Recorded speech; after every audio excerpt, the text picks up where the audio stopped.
Amém. Olha, irmão, vamos ouvir o que Deus tem a falar conosco essa noite. Vamos para a segunda parte da mensagem: mais bem-aventurado é dar que receber. Abra a tua Bíblia em Atos dos Apóstolos, capítulo 20, versículo 35.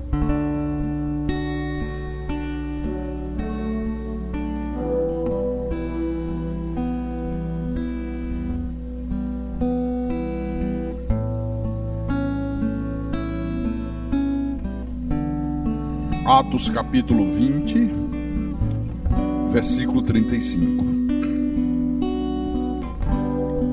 E o apóstolo São Paulo, falando aos pastores de Éfeso, uma igreja onde ele havia passado 3 anos do seu ministério, e ele está se despedindo dessa igreja, e ele diz: tenho-vos mostrado em tudo que, trabalhando assim, é mister socorrer os necessitados e recordar as palavras do próprio Senhor Jesus: mais bem-aventurado é dar que receber.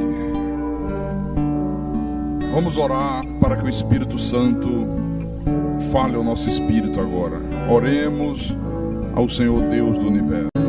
Senhor Jesus Cristo, nosso Deus e nosso Pai, e quando nós cantamos que ouvir tua voz me faz sentir cada vez mais que sou teu filho, nós não estamos dizendo ouvir a tua voz com esses ouvidos de carne, porque com esses ouvidos de carne todo mundo ouve. Nós estamos dizendo obedecer ao teu mandar, obedecer aos teus mandamentos, se submeter aos teus decretos, me faz sentir cada vez mais que eu sou teu filho. E por isso, Senhor, nós estamos aqui nessa noite, porque somos obedientes ao Senhor. Quando o Senhor determina alguma coisa, nós estamos prontos a obedecer. Já estivemos aqui terça-feira à noite, porque isso foi uma determinação tua. Estamos aqui hoje porque isso é uma determinação do Senhor. O Senhor está aqui ansiosamente aguardando a nossa presença. Nós não podemos te ver com os nossos olhos físicos, porque o Senhor é Espírito, mas nós podemos te ver pelos olhos da fé.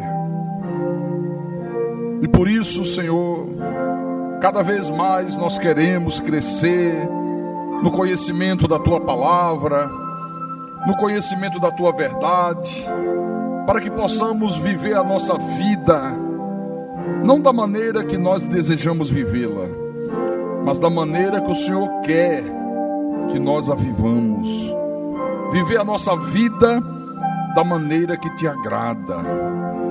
Então fala-nos nessa noite, fala a este homem, a esta mulher, a esta senhora, a este senhor, esta pessoa que teve um dia de trabalho intenso, exaustivo, gente que acordou cedo, trabalhou o dia inteiro, mas veio para a igreja com alegria na alma, veio com regozijo no coração, não veio para a igreja por uma obrigação cansativa, exaustiva, não veio para a igreja por uma ameaça de que se não vier o demônio vai pegar, vai perder a salvação. Não, veio porque ama o Senhor, veio porque está consciente da sua responsabilidade para com Deus, veio porque sabe que com Deus não se brinca, de Deus não se zomba, pois aquilo que o homem semear, ele também vai ceifar, ele também vai colher.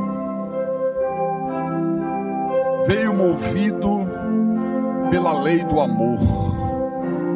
Ó Espírito Santo, então fala-nos nessa noite. Usa-me como teu servo, como teu pastor. Não leve em consideração as minhas falhas, as minhas fraquezas, os meus pecados, mas leve em consideração o quanto eu te amo, o quanto eu amo a tua palavra, o quanto eu amo fazer a tua vontade, o quanto eu amo cuidar da tua igreja, o quanto eu amo gastar a minha vida em prol do teu reino, Senhor. Fala através de mim, Jesus.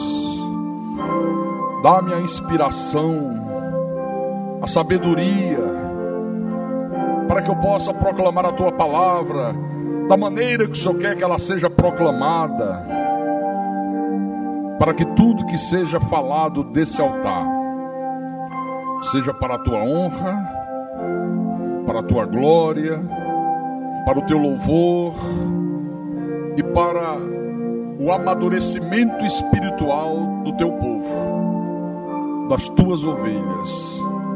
E eu te peço isso porque a minha suficiência vem do Senhor. Em nome de Jesus, e que todos que creem digam amém e amém. Diga graças a Deus. Meus irmãos amados, minhas irmãs em Cristo, eu venho desde terça-feira meditando nessas palavras de Jesus aqui, fazendo um exame de como essa palavra repercute, né, no meio da sociedade ímpia. Porque nós vivemos numa sociedade ímpia, numa sociedade incrédula, que é regida por conceitos que são completamente contrários a esse conceito aqui estabelecido pelo Senhor Jesus Cristo. E quando eu digo sociedade ímpia, eu não estou me referindo a quem está fora da igreja apenas, não. Dentro da própria chamada igreja evangélica, ou de crente, ou seja lá que nome se dê, está assim de gente ímpia, está assim de gente incrédula, está assim de gente que diz que crê, mas crê só da boca para fora, não tem uma fé verdadeira, não tem uma fé genuína, não tem uma fé que produza frutos. Então, vivemos num mundo onde a lei que prevalece é a pessoa levar vantagem em tudo, é a pessoa ganhar tudo que puder, por todos os meios, por todas as formas. Então, num mundo assim, esse ensinamento de Jesus aqui é uma coisa simplesmente chocante, simplesmente revolucionária. Mais bem-aventurado é dar que receber. Amém? Olha, e esse ensinamento de Jesus aqui, ele abrange todas as pessoas, independente de classe social, seja da classe A, da classe B, da classe C, da classe D, da classe E, da classe Z, abrange todas as pessoas. Sabe por quê? Porque ninguém nesse mundo é tão pobre que não possa dar, nem tão rico que não possa receber. Por isso abrange todas as classes. Todos, sem distinção, podem desfrutar dessa bem-aventurança aqui. Isso é uma bem-aventurança. Agora alguém pergunta assim, pastor Carlos Magno, por que é mais bem-aventurado dar do que receber? Por quê? Por que motivo? Por vários motivos. Um deles eu posso dizer para você é que Deus sempre recompensa de uma forma generosa aqueles que são generosos no dar. Esse é um dos motivos. Esse é um dos motivos. Por exemplo, abra em Lucas, Mateus, Marcos, Lucas, capítulo 6, versículo 38. Agora, numa outra ocasião, Jesus diz assim: dai e dá-se-vos-á boa medida, recalcada, sacudida, transbordante, generosamente vos darão, porque a medida com que tiverdes medido, vos medirão também. Você lembra que eu dei um exemplo aqui terça-feira à noite? Eu mandei o Rodrigo trazer um saco grande, né? Dizendo, olha, é a pessoa que dá com generosidade, que dá o seu tempo, que não falta aos cultos, né? Que é uma pessoa perdoadora, que é uma pessoa que ama o próximo, é uma pessoa misericordiosa, é uma pessoa que dá pão a quem tem fome, dá água a quem tem sede, uma pessoa que faz tudo dentro do padrão de Deus. Aí ele trouxe um saco desse tamanho, cheio. Aí eu digo, agora tem aquela pessoa que é mais ou menos. Aí ele trouxe um segundo saco, menor. E eu digo que tem aquele que, só pela misericórdia, você não sabe nem se ele é cristão. A atitude da pessoa é tão estranha, que você olha e diz assim, será que é convertido? Será que é de Deus? Ou será que é do diabo? Aí ele trouxe um pequenininho. Eu disse, então Jesus está dizendo aqui, que quando nós damos, nós vamos receber uma boa medida, recalcada, sacudida, transbordante. Ele disse, generosamente vos darão, porque com a medida com que vocês medirem, vão medir também a vocês. Aí eu disse, Rodrigo, para essa pessoa que trouxe esse saco grande, traz a medida da recompensa de Deus. Aí ele trouxe um saco do mesmo tamanho, só que quase que ele não aguenta tão pesado. O outro estava cheio de sacos plásticos, né? Veio leve, só para fazer um contraste, né? O outro era roupa, um saco que eu encontrei lá em cima, com roupa lavada, roupa passada. Eu digo, esse aqui está bom, pesado, meu irmão, quase ele não aguenta. Para exemplificar isso aqui, como é que Deus recompensa de uma forma generosa aqueles que são generosos. Eu digo, então a medida que a pessoa usa para dar, é a medida que Deus vai usar para devolver para ela. Usou uma boa medida, vai receber. Só que ainda mais abundante, né? É como aquele saco de trigo, pesa 50 quilos. Mas se você começar a socar o trigo, socar, o saco vai esticando, né? Se ele não rasgar, você chega a botar 80 ou 90 quilos. Só que ele fica desse tamanho, mas você consegue. É isso que significa aqui, recalcada, sacudida, transbordante. Então, irmãos, que medida você tem usado para dar ao próximo, a Deus? A mesma medida que você usa, é a mesma medida que Deus vai usar como padrão para te recompensar. E isso aqui é tão importante, mas tão importante, que Deus, Ele não apenas encoraja o seu povo a dar, mas Deus encoraja o seu povo a dar com generosidade. Quem dá com generosidade, sempre verá Deus se manifestar em favor da sua própria vida, de uma forma mais generosa ainda. Esse é um dos motivos. Olha, Deus, Ele vê quando eu, ou quando você, está sendo generoso no dar. Deus vê. E Ele recompensa de uma forma abundante o generoso. Você ajuda o bom samaritano? Deus vê. Você não ajuda? Deus vê. Você traz um pacotinho de macarrão? Deus está vendo. Aí Deus olha assim, puxa vida, ele podia trazer uma cesta básica, não fazia mal nenhum para ele, né?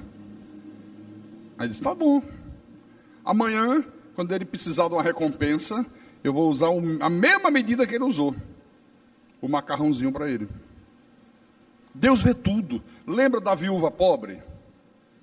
No meio de uma multidão no templo, a Bíblia diz que os ricos traziam altas somas de dinheiro, porque eram ricos, tinham.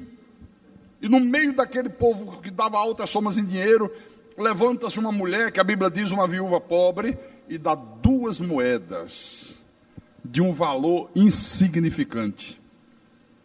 Jesus faz um comentário, e veja como Deus vê tudo, né? E diz, olha, em verdade eu vos digo, que esta viúva pobre deu mais do que todos os outros reunidos. Os apóstolos disseram, pera lá, que matemática é essa? Ela deu 2 moedas, 10 centavos cada uma. Tem gente aí que deu R$1.000, R$500, 300. E Jesus está dizendo que ela deu mais do que todos os outros. Jesus explicou. Ele disse, os ricos eles deram do que estava sobrando. Isso aí é sobra. Vocês pensam que eles estão dando muita coisa? O irmão ali deu 200. Vai ver quanto ele gastou em coisas supérfluas. Vai ver quanto ele gastou em coisas que não acrescenta nada à vida dele. Então isso aí é a sobra que ele está dando para Deus. Mas essa mulher, ela deu todo o seu sustento. Essas 2 moedinhas, é pouquinho, mas é tudo que ela tem. Às vezes a gente não dá muito valor às coisas pequenas, não é? Às vezes você anda na rua, aí vê uma moeda caída no chão, você não quer dar nem o trabalho de se abaixar. Se fosse uma notinha de 100, você voava em cima dela, se esborrachava no chão para pegar a nota de 100. Uma moedinha, né? Você não está precisando. Às vezes uma nota de R$1, ainda tem nota de R$1, tem? De 2 então, perdão. Uma nota de R$2. É de um valor pequeno. Mas se você tiver sem um centavo no bolso, e você precisa atender o chamado de um emprego, você está desempregado, meu irmão, aí você sabe o valor que tem R$2. Aí R$2 para você vai valer uma fortuna. Vai valer muita grana. Foi mais ou menos isso que Jesus quis dizer com o exemplo que ele deu da viúva pobre. Então Deus vê como nós estamos procedendo nessa coisa de dar, tá? Eu disse que ele recompensa de uma forma abundante os generosos, não foi isso? Mas não basta eu dizer, eu tenho que provar. Vamos lá, Provérbios capítulo 11. Provérbios capítulo 11, versículo 25.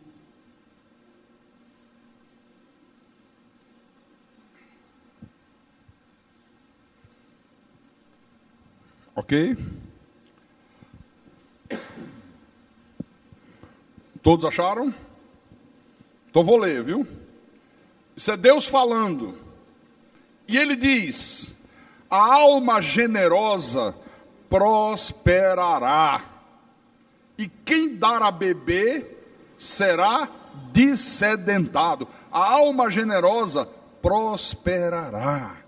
Olha, quando eu digo prosperará, quando a Bíblia fala de prosperidade, eu já falei aqui em outros cultos, não é só em relação a dinheiro, nem em relação a bens materiais. Prosperidade é ser bem-sucedido. Você pode ser um pedreiro, mas você é bom no teu ofício. Não falta trabalho para você. Você é disputado, gente querendo te contratar e você olha, não posso. Estou até aqui de trabalho, não tenho condições de te atender, estou cheio, porque você é bom. Então você é um homem próspero. Você é bem-sucedido nos teus estudos. Você é bem-sucedido no teu casamento. Você é bem-sucedido na educação dos teus filhos. Então abrange tudo, porque quando se fala em prosperará, a turma só pensa em grana. Só pensa em grana, em grana. Não. Abrange tudo. Então a alma generosa prosperará. E quem dar a beber vai ser dessedentado. Eu disse aqui na terça-feira à noite que esse conceito aqui de dar, ele se aplica tanto em relação às nossas atitudes em relação ao próximo, como ele também se aplica em relação às nossas atitudes em relação a Deus. Se aplica a tudo. Por exemplo, quando você tem atitudes de amor com alguém, atitudes de bondade, atitudes de carinho, atitudes de confiança, quando você tem atitudes com o próximo de generosidade, olha, pode ter certeza que Deus vai providenciar, e lá na frente você vai encontrar pessoas no teu caminho que vão agir com você da mesma forma que você agiu com alguém. Não tenha nenhuma dúvida quanto a isso. Tem tanta coisa boa, sabe, que acontece com a gente ao longo da nossa vida, como consequência de uma coisa boa que nós fizemos, ou para Deus, ou para alguém, e a gente nem sabe. E a gente nem desconfia que aquela coisa boa é fruto de uma sementinha que eu plantei lá atrás. Ontem à noite, eu estava meditando aqui nessa palavra, e eu querendo me lembrar de alguma coisa que acontecesse comigo. E eu não lembrava, sabe? Nunca. E eu fechei os olhos, orei a Deus, Senhor, faz eu me lembrar de alguma coisa nesse sentido, para eu dar de exemplo para a igreja. Faz eu lembrar de alguma coisa. Eu não lembrava, mas não lembrava mesmo. Se eu lembrava de alguma coisa, é algum exemplo que eu já tinha dado na igreja. Eu queria uma outra coisa, me faz lembrar. E Deus me fez lembrar. Em 1983, já se passaram 28 anos. Eu tinha 28 anos nessa época, viu? Era um jovem, bonitão de 28 anos. Mas agora nós somos jovens bonitões de 56 anos, né, irmão Carlos? Olha como ele gostou, você concordou. Tá? Legal. É isso. Mas é verdade ou não é? Seminovos. Aqui não tem ninguém velho, aqui tem seminovos. Bom, mas em 1983, eu tinha saído do Rio de Janeiro para Recife. Aí fui morar num apartamentozinho, pequenininho. Sabe esses prédios que chama caixote? Sabe, Érigles? Parece um caixote, né? Não tem varanda, não tem nada. Os apartamentos do fundo, é um calor que parece um inferno. E eu morava exatamente num prédio assim, num apartamento de fundo, não tinha circulação. Olha, era um verdadeiro inferno. Mas nessa época, eu fazia parte da seita da IURD, e as coisas já estavam começando a desenvolver em termos de seita lá em Recife. O trabalho estava frutificando. E aí o líder da seita disse assim: olha, compre um carro novo. Eu tinha um Corcel 2, sei lá que ano era. Era usado, bem usado. Era o carro que eu tinha. O carro que eu tinha viajado do Rio para Recife. Lembra do Corcel 2? Hã? Aprendeu a dirigir, não foi? Era um carro bom, não era, Hermes? Eu acho que o meu era de 79 para trás. Era bem usado. E ele disse: olha, compra um carro novo. Compra um carro novo que a gente paga. Aí tá bom, eu precisava, porque eu viajava muito. Imagina, eu já era responsável pelo estado de Alagoas, eu já era responsável pelo estado da Paraíba, pelo estado de Aracaju, né? Pelo estado de Sergipe, pelo estado do Rio Grande do Norte. Eu já tinha todos esses estados, só que eu rodava tudo isso de carro. Ainda não estava naquela fase de dizer, pega avião, estava começando. Aí um carro que eu tinha desejo de ter era um Del Rey. Não tem mais esse carro, né? Acabou, saiu de linha. Quem lembra aqui do Del Rey? Naquela época era um carro bonito. Puxa vida, era muito luxuoso, era um carraço. Eu lembro que eu comprei esse carro no Rio de Janeiro, mandei comprar no Rio, que era mais barato, e meu irmão trouxe o carro para mim. Olha, no segundo dia que eu estava usando o carro, com minha mulher, meus filhos dentro do carro, dando uma volta para o Recife, às 5:30 da tarde, mais ou menos, eu estava voltando para casa, naquela hora do rush, pegando aquela ponte que desce para a Praia de Boa Viagem, que engarrafa, que não é fácil. Aí um cara vem numa caçamba, é caçamba que chama esses caminhão que carrega, caçamba, né? Ele vem e ele aproveitou uma entradinha assim para fazer a volta e tentar entrar no engarrafamento. Exatamente onde eu estava parando. E ele deu uma bobeira, ele vinha devagar, mas ele calculou mal e o para-choque na porta do carro, amassou toda a porta do carro. 2 dias de uso. Aí eu digo, puxa vida, aí desci do carro, ele desceu também, um senhor, lembro como se fosse hoje, parece que ontem quando eu fiz essa oração, parece que o rosto do homem estava aqui na minha mente, ainda está aqui agora. É como se eu visse ele agora, um rostinho redondo, os olhinhos miúdos, um senhor bem, sabe? E ele desceu, pelo amor de Deus, me desculpe, não foi de propósito. Olha, eu trabalho para uma empresa, mas eu queria pedir ao senhor, não dê parte, não vá na minha empresa, eu pago tudo, pegue meus documentos, está aqui toda minha carteira de habilitação, está aqui tudo meu. Ó. Eu levo o senhor agora na minha casa, se o senhor quiser pegar alguma coisa minha, uma televisão, um vídeo, né, essas coisas assim. E o que faltar, eu só não posso pagar de uma vez. Olha, eu estava desempregado há 3 meses, comecei a trabalhar agora, vou perder o emprego. Mas o homem estava num desespero. Poxa vida, eu fiquei cheio de pena. Eu fiquei cheio de compaixão. Não me preocupei mais do carro ter batido, ter dado prejuízo, ter amassado o carro novo. Eu virei para ele e disse, fica tranquilo, meu irmão. Fica tranquilo. O senhor não me deve nada. Entra no teu caminhão e vai em frente. O senhor não deve nada. Ele começou a chorar. Não, não chore não, meu irmão, isso acontece, fica tranquilo. Não, mas ninguém faz isso. Mas eu estou fazendo. Ele foi embora. Eu tinha seguro. Mas você tem seguro, mas você tem que pagar franquia. Você fica não sei quantos dias sem carro. Vai gastar dinheiro com táxi, com isso, com aquilo. Mas eu assumi tudo. Isso foi o que Deus me fez eu lembrar ontem. Viu? Normalmente quando acontece isso, as pessoas são implacáveis, né? Não tem nenhuma misericórdia. E quanto mais necessitada é a pessoa que causou prejuízo, mais com tudo a pessoa vai para cima. Quando não parte para agressão física. Pois bem, mais ou menos nessa época, a gente querendo sair daquele apartamento, se o inferno é quente, aquele apartamento parecia um pouco com o inferno. Olha, a gente estava desesperado para sair.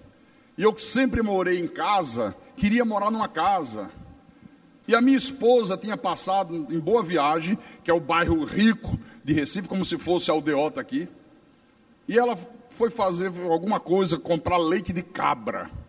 Porque o meu filho tinha alergia a leite comum, só podia tomar leite de cabra. E só tinha nessa padaria que era em Boa Viagem. E ela passou na rua que tinha essa padaria e tinha lá um anúncio, aluga-se essa casa. E ela me chamou para ver. Quando eu passei em frente à casa, eu digo, isso aí deve custar uma fortuna. Olha o tamanho da casa. Isso aí vale uma grana. Eu não vou nem... Não, mas vai, quem sabe é barato. Não vou não. E ela ficou insistindo, mas por que tu não vai? Não custa nada ver. Eu digo, mas eu vou ver uma coisa que eu não posso comprar? Eu não gosto de ficar vendo coisa que eu não posso comprar. Eu não posso comprar, por que eu vou perder tempo de ver? Gosto de ver quando eu posso. Né? Mas chegou num dia de sábado, ela disse, liga para lá, se informa. Aí eu liguei. A moça atendeu e disse, olha, isso aí é com meu pai. Se o senhor puder vir aqui, daqui a meia hora ele chega. Aí me deu vontade de ir. Eu não estava com vontade nenhuma, mas aí me deu vontade de ir, eu fui. O senhor me recebeu muito bem. Me parece que ele era coronel do exército, general do exército, uma coisa dessa. E ficou conversando comigo e contando a história dele, que ele é que tinha prendido Miguel Arraes na época da ditadura e não sei o que, aquelas histórias todas, né? Depois de muito papo, agora vamos falar da casa. Aí eu digo, quanto é o aluguel? Ele disse assim, olha, é o seguinte, já tem uma pessoa na frente, é o gerente de um grande banco, e eu dei o preço para ele de R$3.000, R$3.500, eu não me lembro agora. Me perdoe se eu não falar o valor correto, mas mais ou menos assim. Eu digo, meu Deus, que eu estava pensando em alugar uma casa que eu pagasse 600. Era isso que eu queria. Quando ele falou 3.500, eu digo, tá bom, tudo certo. Só que na hora que ele está falando comigo, o telefone toca. E a filha dele atende e diz, papai, é o moço do banco. O gerente. Diga a ele que daqui a meia hora eu ligo. Está vendo? Ele está ligando para saber se pode vir pegar a chave. E pelo papo da filha dele, era isso mesmo.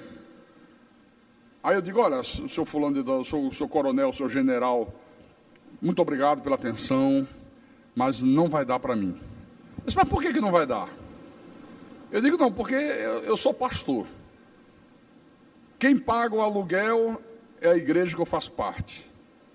E eu entendo que eu só posso alugar uma casa dentro de um valor que eu pagaria se eu estivesse no meu antigo emprego. Eu tinha isso comigo, sabe? Eu tinha essa regra. E ele olhou para mim e disse: quanto é que você pagaria? Eu digo: eu não vou nem falar, que o senhor me joga daqui do 20º andar lá embaixo. Não, fala. Eu digo: falo nada.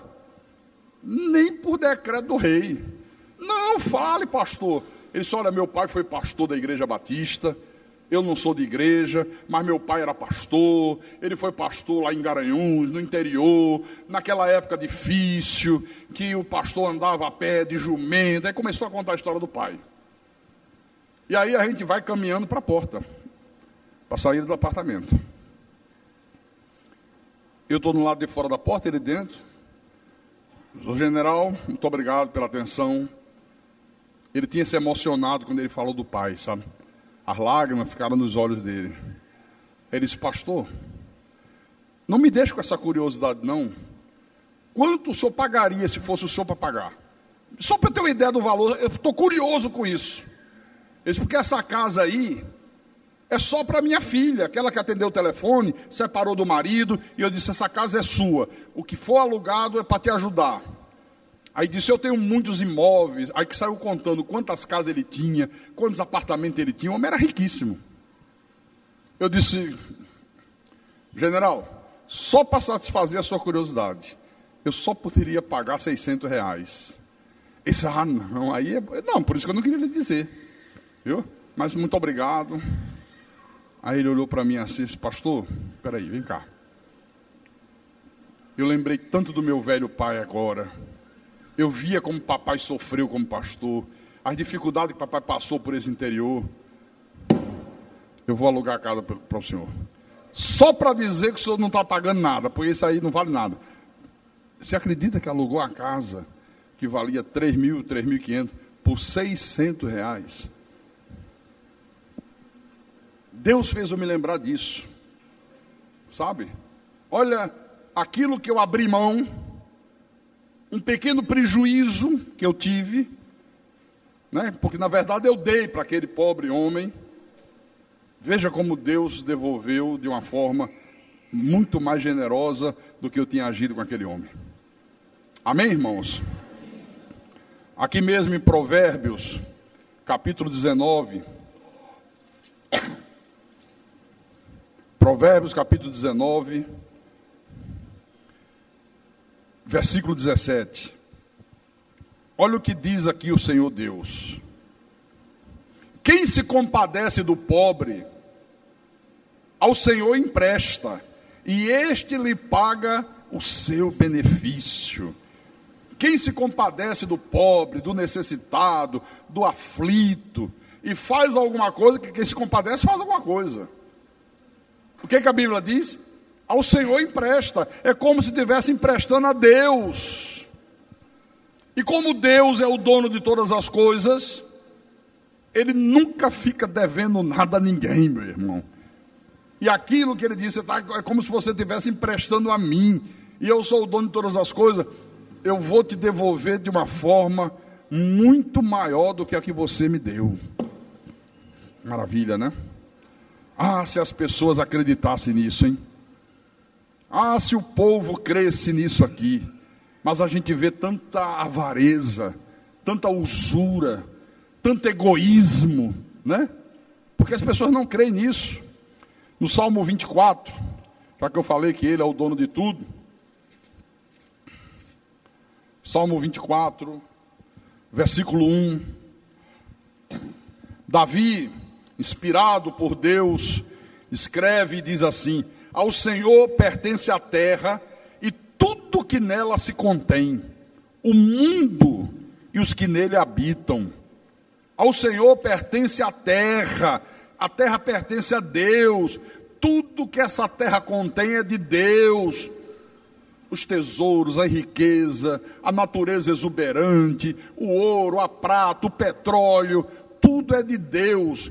E o mundo e os que neles habitam, todos pertencem a Deus.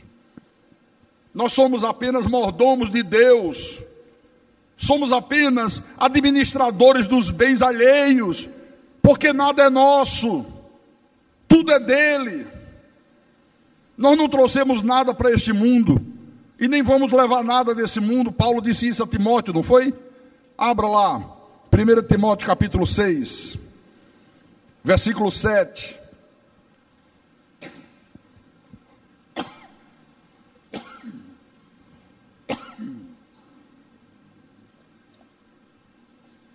Vou ler, hein? Porque nada temos trazido para o mundo, nem coisa alguma podemos levar dele. Olha, nós não trouxemos nada, também não vamos poder levar nada. Todo mundo quando nasce como, hein? Nu. Nenhuma fralda você traz, nenhuma chupetinha pequenininha não traz. Você nasce nu. Olha, no dia do nosso enterro, não vai haver caminhão de mudança. Você pensa que vai haver caminhão de mudança? É? Olha, morreu fulano de tal, lá no velório. Aí encostou aquele caminhão. Que é isso aí? São os bens dele, que ele vai levar.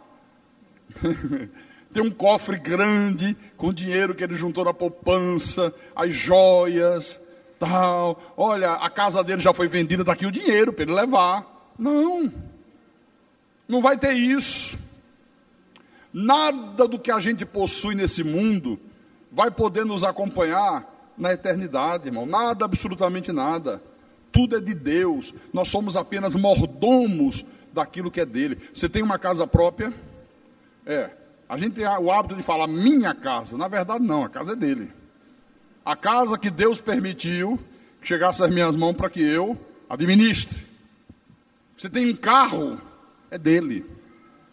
A roupa que você veste é dele. O sapato que você calça é dele. A comida que você come é dele. O ar que você respira é dele. Então nós não podemos levar nada. Todavia, eu posso dizer para você que quando nós socorremos os aflitos com os bens que o próprio Deus nos confiou, isso é como se nós fizéssemos um empréstimo ao próprio Deus. Você sabia disso? Quando você faz o bem a alguém, quando você faz o bem à igreja, é como se você estivesse emprestando a Deus.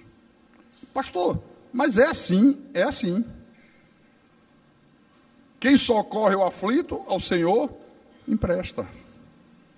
E Deus paga, porque tudo é dele. Ele não vai ficar devendo nada a ninguém. No livro de Deuteronômio, capítulo 8, versículo 17 e 18. Encontraram?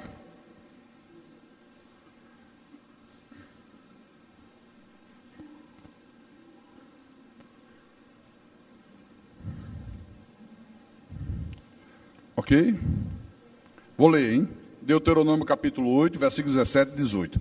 Não diga, pois, no teu coração: a minha força e o poder do meu braço me adquiriram estas riquezas. Antes, te lembrarás do Senhor teu Deus, porque é Ele o que te dá força para adquirires riqueza, para confirmar a sua aliança, que sob juramento prometeu a teus pais, como hoje se vê. Nunca diga: olha, eu fui bem sucedido graças à minha força. A minha empresa está indo bem, está chovendo na minha horta, porque eu sou inteligente, porque eu corro atrás. Tem tanta gente que é inteligente, corre atrás e não consegue isso. Olha, eu estou me formando porque eu sou o tal, eu sou o cara, eu sou inteligentíssimo, eu estudo pra caramba. Tem tanta gente que estuda pra caramba e não consegue, meu irmão. Eles nunca diga isso. Reconheça, está aqui, ó, que Deus é que te dá forças para adquirires riqueza, para ser bem sucedido, porque Deus é que é a fonte de todo bem. É Ele que nos dá vida, é Ele que nos dá saúde, é Ele que nos dá inteligência, é Ele que nos capacita para que nós sejamos bem-sucedidos.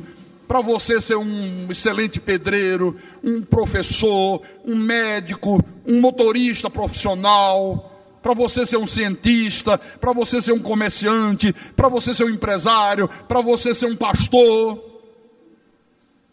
É Deus que nos capacita. Diga glória a Deus. Diga glória a Deus.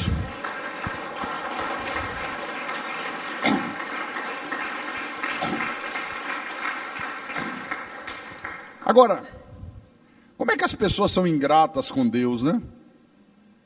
Se tudo é dele, tudo é ele que faz para a gente, puxa vida, era para a gente ficar as 24 horas do dia no espírito de gratidão para com Deus. Não tem nada pior do que a ingratidão. Nada.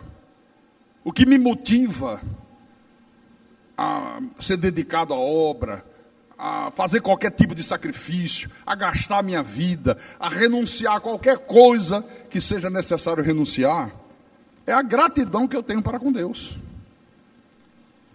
Como é bom ter gratidão. Quantos de vocês faltaram o culto de terça-feira? Quantos estão faltando hoje? Isso não é uma ingratidão para com Deus?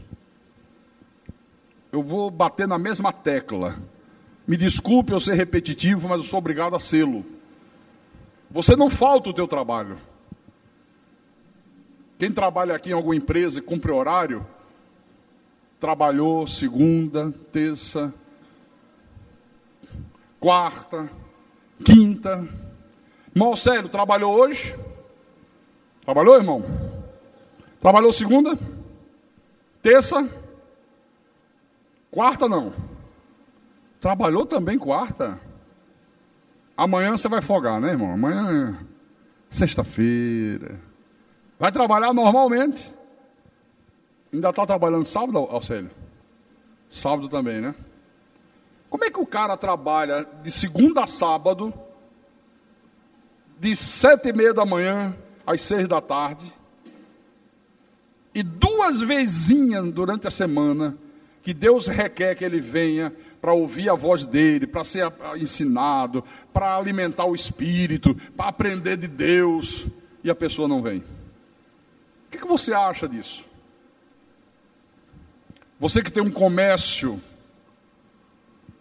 você todos os dias abre o teu comércio, não abre? Está lá de frente. Você tem uma empresa, a mesma coisa. E por que com Deus as pessoas não fazem do mesmo modo? Isso é ingratidão, irmãos. Perdoe-me a franqueza. Como é que Deus deve se sentir ofendido, desprezado? Eu falei de ingratidão e de gratidão. Eu vinha de Recife para Natal, eu e a pastora Sandreli. Aí entrei em João Pessoa, que eu tinha algumas coisas para resolver em João Pessoa. Eu tinha que passar um dia em João Pessoa. Aí fui na casa de uma tia minha, no bairro de Jaguaribe, tia Zaldenira, que já está velhinha, daqui a pouco está morrendo. E aí fui lá dar um abraço, conversar um pouquinho. Passei lá uns 40 minutos. É coisa tão difícil de eu passar por lá. Aí estávamos conversando na sala, a televisão ligada. Aí começa um programa. E eu olho assim e digo, eu conheço esse homem. Ela, você conhece esse homem? Eu conheço. Sério mesmo, eu conheço. Eu digo, não falo o nome dele não. É J. Júnior? Ela, você é. E você conhece ele? Eu digo, conheço. Esse rapaz aí, fui eu que lancei ele no rádio, na grande rádio, em Fortaleza, Rádio Irapuru. Eu fui buscá-lo lá no interiorzinho, fronteira entre Paraíba e Ceará, numa cidadezinha chamada Cajazeira. Trouxe ele veio com a maior alegria do mundo, locutor de emissora de rádio de interiorzinho pequeno, e eu estava trazendo ele para a rádio que era a 3ª rádio de audiência aqui no Ceará. Ela disse, poxa, pois ele é a maior audiência da televisão do estado da Paraíba, e ele é prefeito. Ele é o prefeito. Eu digo, ele é o prefeito? É. Aí apareceu o número do telefone do programa, quem quisesse participar, eu liguei. Olha, eu queria dar um recado para esse rapaz aí, para o J. Júnior. Pois não, vou passar para a produção dele. Olha, você dá mesmo um recado a ele? Dou, pastor. Pastor não, que ele não sabia que era pastor. Dou, sim, senhor.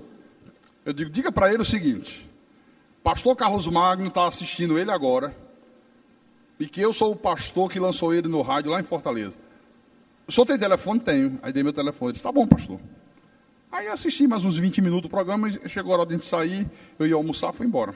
Peguei a minha esposa, fomos almoçar. Estávamos sentados almoçando, eu e a pastora Sandreli. Aí meu telefone tocou. Eu atendi. Pastor Carlos? É. É o pastor Carlos Magno de Fortaleza? Eu digo, é. Pastor Carlos Magno, aqui é J. Júnior, pastor. Ai, que alegria. O senhor ouviu o que eu falei na televisão? Eu digo, não.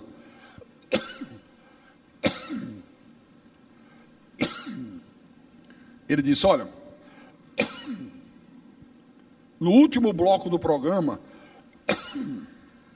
o rapaz passou para mim o recado. Só que botou só pastor Carlos, não botou o Magno. Eu digo, olha, se for o pastor Carlos Magno, olha, eu estou muito feliz, um abraço para ele. Se não for também, tudo certo. Eu falei tanto do senhor, sem ter certeza que era o senhor. Eu digo, poxa, rapaz, também estou feliz de reencontrá-lo nessa condição. Você está bem profissionalmente, você é prefeito, poxa, uma autoridade. Diz, pastor, como é que eu faço para lhe dar um abraço? Eu digo, eu estou almoçando aqui em Tambaú, só você ver aqui. Diz, não, agora eu não posso. Vida de prefeito, o senhor sabe como é que é. Eu disse, sei nada, que eu nunca fui.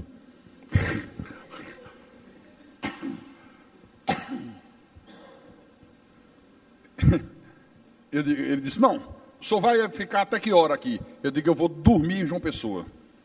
Ele disse, então à noite eu não abro mão de encontrar o senhor. Tá bom. É esse seu telefone? É. E à noite eu tinha marcado para jantar com um primo meu, que é como se fosse um irmão meu, Ricardo. E eu tinha falado muito bem desse rapaz. Eu digo, olha, eu não sei como é que esse cara entrou na política. Ele é cristão, ele é da Igreja Batista. Ele sempre foi um homem íntegro, de família, bem casado, com as filhinhas dele. Eles, é mesmo, eu digo, é. Um cara, nota 10, só se mudou.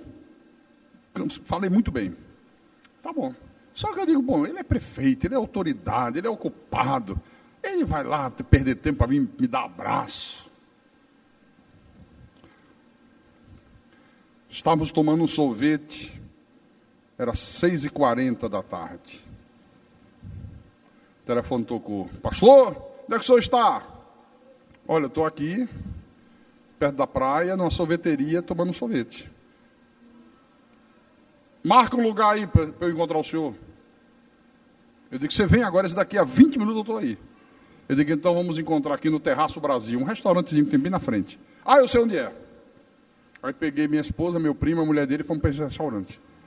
Que é bem tranquilo, quase não vai ninguém, bem... Daqui a pouco ele chegou. Você precisa ver a alegria desse homem. Você precisa ver esse homem falando para meu primo e para a mulher dele de mim. Olha, eu nunca encontrei um homem como o pastor Carlos. Eu nem sabia desses detalhes. Ele disse, pastor, ele falou para meu primo, olha, pastor, eu tinha 22 anos. Pastor me levou, me botou na casa dele. Eu nem lembrava que ele um dia ficou na minha casa. Até hoje eu não consigo lembrar, mas ele disse que ficou, é porque ficou. Me botou na casa dele.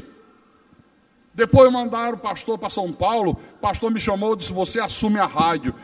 Te deixo como diretor da rádio. Eu novo. Eu digo, como é que esse homem confia em mim desse jeito? Olha, ficou 1h30 falando. Depois ele teve que ir embora, que eu também ia. Nos abraçamos. Puxa vida, uma coisa...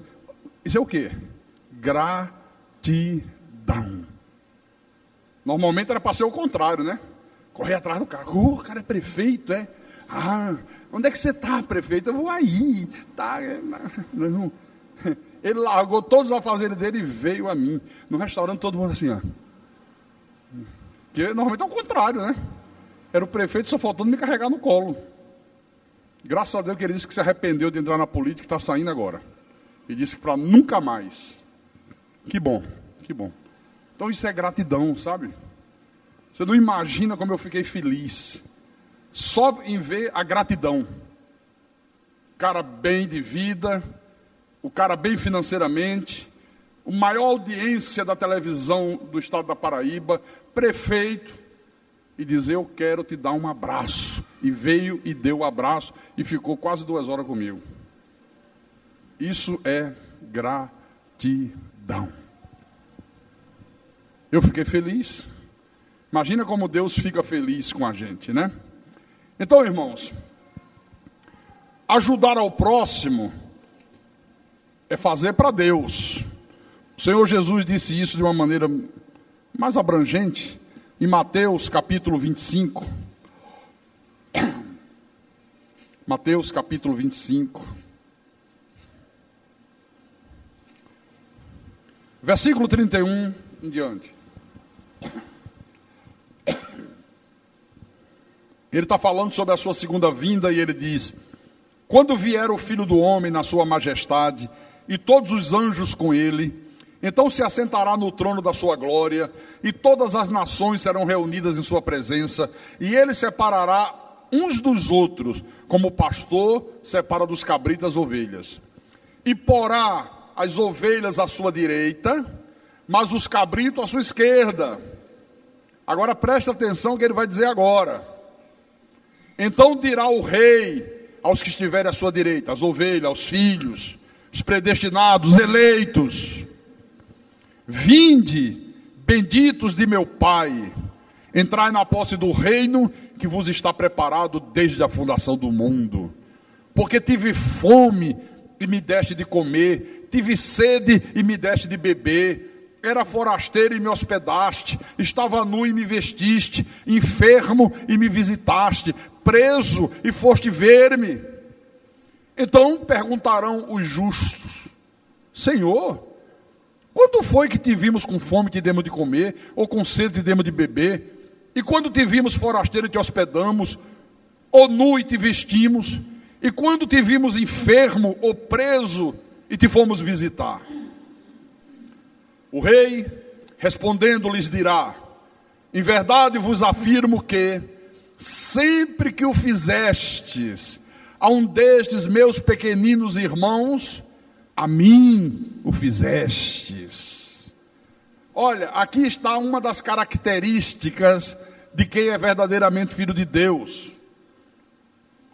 Se as pessoas entendessem isso aqui, né? Jesus disse: olha, quando nós damos pão ao faminto, quando nós damos pão, água ao sedento, vestes ao nu, quando damos abrigo ao forasteiro, quando visitamos os presos e os doentes, é como se fizéssemos essas coisas a Ele. Está aqui.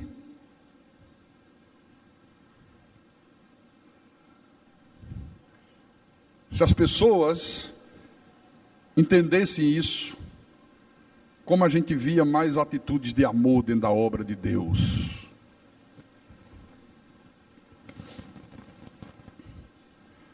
Se as pessoas crescem nisso aqui,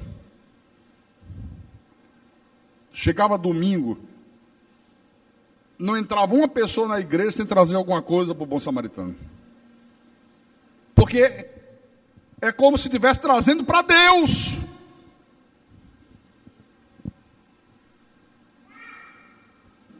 Você acha que todo mundo crê nisso aqui? Meu neto está dizendo: isso mesmo, vovô. Amém. Eu entendo a linguagem dele. Isso mesmo. Você acha que todo mundo crê dessa maneira aqui que Jesus está falando? Todas as vezes que vocês fizeram uma dessas coisas a um desses pequeninos irmãos, a mim o fizeram. Aí no versículo 41, então o rei dirá também aos que estiverem à sua esquerda. Agora vai falar com os cabritos. Agora vai falar com os filhos do diabo.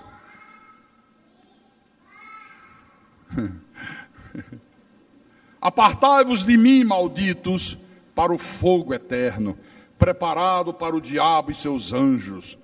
Porque tive fome e não me deste de comer, tive sede, não me deste de beber, sendo forasteiro, não me hospedastes, estando nu, não me vestiste, achando-me enfermo e preso, não fostes ver-me. E eles vão fazer a mesma pergunta que as ovelhas fizeram: Senhor, quando foi que te vimos com fome, com sede, forasteiro, nu, enfermo ou preso e não te demos assistência? Então lhes responderá: em verdade vos digo, que sempre que o deixaste de fazer a um destes mais pequeninos, a mim o deixaste de fazer. Irão estes para o castigo eterno, porém os justos para a vida eterna. Então aqui também está a característica, uma das características de quem é filho do diabo: o egoísmo, a avareza, a indiferença, a mesquinhez, aquela pessoa que só pensa no seu umbigo, só pensa em si mesma. Se está bem com ela, o mundo que se acabe, né? Não estou nem aí. Ela só quer que ela esteja bem, a família dela esteja bem, os filhos dela estejam bem, o resto que se dane. Então olha como isso é importante, irmão. Jesus está dizendo que negligenciar a generosidade aos pobres, aos aflitos, aos necessitados, é como você negar um gesto de socorro para Deus. Imagine Deus precisando de uma ajuda: socorro, me socorra, e você: estou nem aí, não é comigo não. Então a gente quer a mesma coisa. Deixar de dar pão a quem tem fome é a mesma coisa que você negar um prato de comida para Deus. Isso é muito forte, irmão. É isso que ele está dizendo.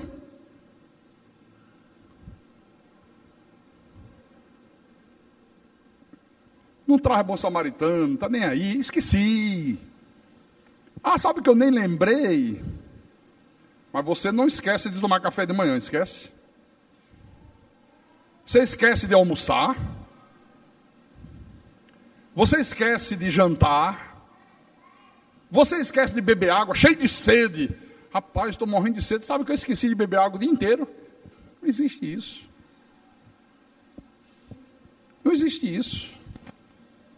Sabe por que não esquece?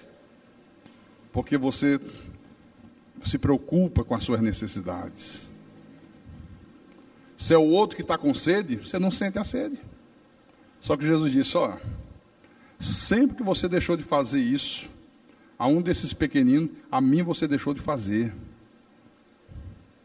É como se estivesse negando um prato de comida para Deus.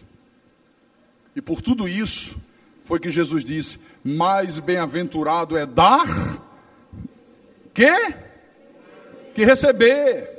Ele disse: dai e ser-vos-á dado, boa medida, recalcada, sacudida, transbordante, generosamente vos darão, porque com a medida com que tiveres medido, vos medirão também. Só para a gente terminar, porque esse exemplo realmente me emociona muito. 1 de Samuel, abra a tua Bíblia. 1 de Samuel, capítulo 19.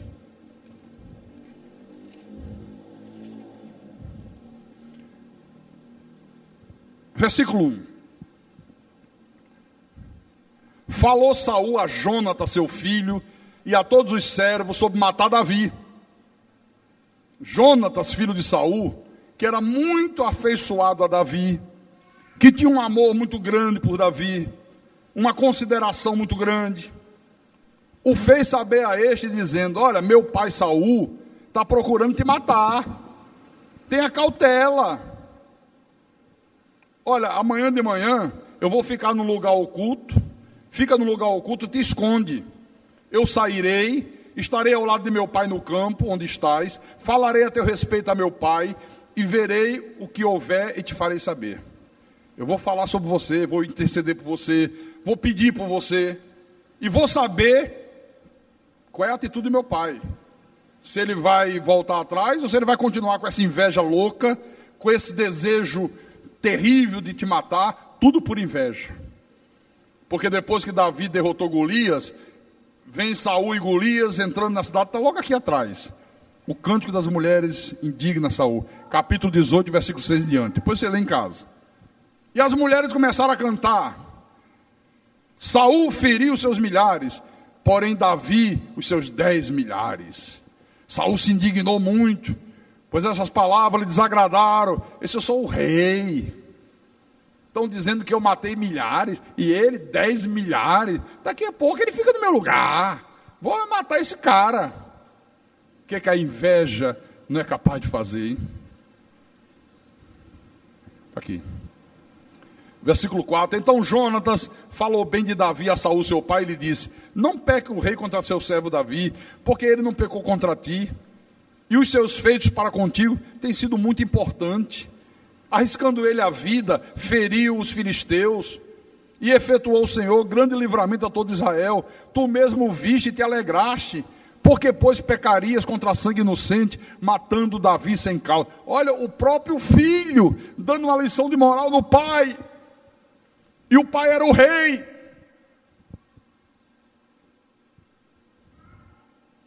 Saul atendeu a voz de Jonatas e jurou: tão certo como vive o Senhor, ele não morrerá.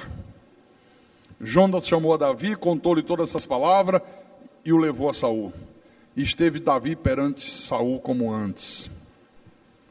Jurou, botou a mão em cima da Bíblia, disse: não, pode ficar tranquilo que ele não vai morrer não. Não demorou muito tempo, Saul volta outra vez a ficar cheio de inveja, sabe? E começa a querer matar Davi de novo. Só que todas as vezes que Saul planejou alguma coisa, Jonatas tomava conhecimento, ele ia e avisava Davi: ó, meu pai quer te pegar assim, vai fazer isso. E aí livrava Davi das ciladas que Saul armava. Os anos se passaram, Saul morre numa batalha, Jonatas morre, e Davi assume o reino. Sabe o que ocorreu? 2 de Samuel, capítulo 9, versículo 1. 2 de Samuel, capítulo 9, versículo 1. Disse Davi, já como rei, fez uma pergunta: resta ainda porventura alguém da casa de Saul, para que eu use de bondade para com essa pessoa, por amor de Jonatas? Ainda tem alguém da parentela de Saul, para que eu use de bondade, para que eu seja generoso, para que eu faça alguma coisa por ele? Espera aí, da parentela de Saul, mas Saul só te fez o mal. Não, mas não é por causa de Saul, não. É por amor a Jonatas. É pelo que Jonatas fez comigo. Havia um servo na casa de Saul, cujo nome era Ziba. Chamaram-no que viesse a Davi, e perguntou-lhe o rei: és tu Ziba? Eu mesmo, teu servo. Aí o rei disse: não há ainda alguém da casa de Saul, para que use eu da bondade de Deus para com ele? Não há ninguém mais para que eu use da bondade de Deus para com ele. Então Ziba respondeu a Davi, o rei: ainda há um filho de Jonatas, aleijado de ambos os pés. E onde ele está? Perguntou Davi. Ziba disse: está na casa de Maqui, filho de Amiel, lá em Lodebar, uma terra pobre, miserável, onde as pessoas mais pobres daquela região viviam. Imagina a situação que estava esse filho de Jonatas. Então mandou o rei trazê-lo de Lodebar, da casa de Maqui, filho de Amiel. Vindo Mefibosete, filho de Jonatas, filho de Saul, a Davi, inclinou-se, prostrando-se com o rosto em terra. Aí Davi disse: Mefibosete? Ele disse: eis aqui teu servo. Então Davi disse: não temas, não vou me vingar de você de nada. O cara devia estar tremendo do alto da cabeça à ponta dos pés, meu irmão. Caramba, me ferrei. Quem mandou me chamar? Davi. Meu Deus do céu. O que o meu avô fez com esse homem agora vai me escalpelar. Ele agora vai se vingar em mim, vai destilar toda a sua raiva em mim. Não. Por isso que Davi disse, não temas, porque eu vou usar de bondade para contigo, por amor de Jonathan, teu pai. Teu avô foi um canalha. Teu avô não valeu nada. Era mau, era perverso. Não me matou porque Deus não permitiu. Mas o teu pai, homem maravilhoso, homem fiel. O amor que ele tinha para comigo era um amor verdadeiro, não era um amor falso. Ele não pactuou das atitudes erradas do pai. Ele foi contra o pai a meu favor. Por isso, eu vou te restituir todas as terras de Saul teu pai, e tu comerás pão sempre à minha mesa. Sempre. Você vê? Da maneira como Jonatas havia sido bondoso, havia sido misericordioso com Davi, agora vem Davi como rei e usa da mesma bondade, da mesma misericórdia para com o filho de Jonatas. Dá terras para ele, coloca Mefibosete como príncipe do seu reino. A partir de hoje você come pão à minha mesa, você vai sentar comigo, você é príncipe, está aqui. Então, irmãos, Igreja de Jesus Cristo, o ser generoso faz com que você obtenha muitas recompensas da parte de Deus. Muitas. Por exemplo, eu queria falar tanta coisa, mas o tempo passa tão rápido. O ser generoso faz com que a gente obtenha muitas recompensas da parte de Deus. Muitas recompensas. Eu vou deixar para falar isso depois, porque é tanta coisa importante. Eu queria só, deixa eu ver se eu acho um versículo aqui. Provérbios, capítulo 11, versículo 17. Abra aí em Provérbios, capítulo 11, versículo 17. Uma das recompensas é essa. Uma das recompensas que você obtém de Deus por você ser uma pessoa generosa, ou para com o próximo ou para com Deus, é que você sendo generoso, você está fazendo bem a você mesmo. Leia Provérbios capítulo 11, versículo 17. O homem bondoso faz bem a si mesmo, mas o cruel a si mesmo se fere. Você está vendo? Irmãos, às vezes você faz o bem a uma pessoa e você diz, eu fiz o bem ao meu próximo. Às vezes você faz o bem à obra de Deus, faz alguma coisa em prol da igreja, qualquer coisa. Ou socorre numa hora de necessidade financeira, ou é um pintor, vem, eu pinto, vou pintar o templo, não precisa me pagar nada. É um eletricista, sei lá, faz qualquer coisa. Aí você diz, como eu ajudei a obra de Deus. Não, senhor.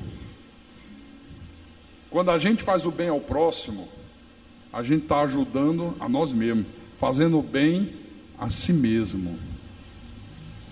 Quando você faz o bem, quando você faz alguma coisa em prol da obra de Deus, você está fazendo bem a você mesmo. Por quê, pastor? Porque a recompensa é muito maior, infinitamente maior do que aquele bem que você pensa estar fazendo. Então, na verdade, você está fazendo bem a você. Você está fazendo bem a você mesmo. O exemplo que eu dei lá do caminhão que bateu no meu carro, né? Olha, eu fiz o bem a um homem simples, pobre. Se eu tivesse botado a faca no peito dele, ele perdia o emprego, podia tomar até os bens dele. Olha, eu fiz um bem a mim mesmo. O que Deus me deu de recompensa foi infinitamente maior do que aquilo que eu dei para o cara. Então quem levou vantagem? Eu. Eu fiz o bem a ele ou fiz o bem a mim? A mim. Ah, se todo mundo pensasse assim, se todo mundo visse com essa visão, com essa ótica, né? Mas normalmente não. Eu fiz o bem ao meu próximo. Não, você fez o bem a você. Você fez o bem a você. Eu fiz um bem danado à igreja. A igreja, você fez a você. Porque a recompensa que Deus vai te dar é infinitamente maior do que esse bem que você disse que fez. Por isso que ele diz, ó, o homem bondoso faz bem a si mesmo, mas o cruel a si mesmo se fere, a si mesmo faz o mal. Isso é maravilhoso, isso é espetacular, irmãos. Amém? A gente vai continuar domingo, porque tem muita coisa aqui para falar e não deu tempo, viu? Puxa vida, como Deus é maravilhoso, como Deus nos faz entender isso, né? Porque às vezes nós somos tão egoístas, nós temos a mania de inchar o peito, peito de pombo. O irmão ali estava passando necessidade, eu fui lá na casa dele, levei uma cesta básica. Faz questão de dizer para todo mundo, né? Graças a Deus que o Espírito Santo toca sempre em mim para eu fazer o bem ao meu próximo. Não, você fez o bem a você mesmo. Porque a recompensa que Deus vai te dar é muito maior do que essa cestinha básica que você deu. Eu ajudei a igreja com R$500. Não. Você ajudou a você mesmo. Porque a recompensa de Deus vai ser infinitamente maior do que esses R$500 que você deu. Então você ajudou, foi a você mesmo.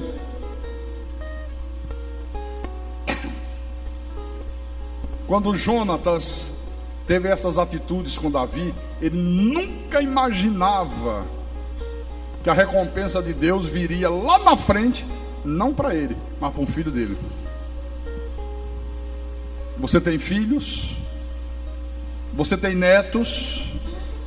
Você já imaginou ter coisa que você faz hoje, ou para o próximo, ou para Deus, e que a recompensa vai vir para um filho teu numa hora de extrema necessidade? Quando você já nem existe mais nesse corpo de carne, aí está teu filho numa pior, numa encrenca do inferno, e aí Deus move a mão através de alguém para tirar o teu filho daquela situação?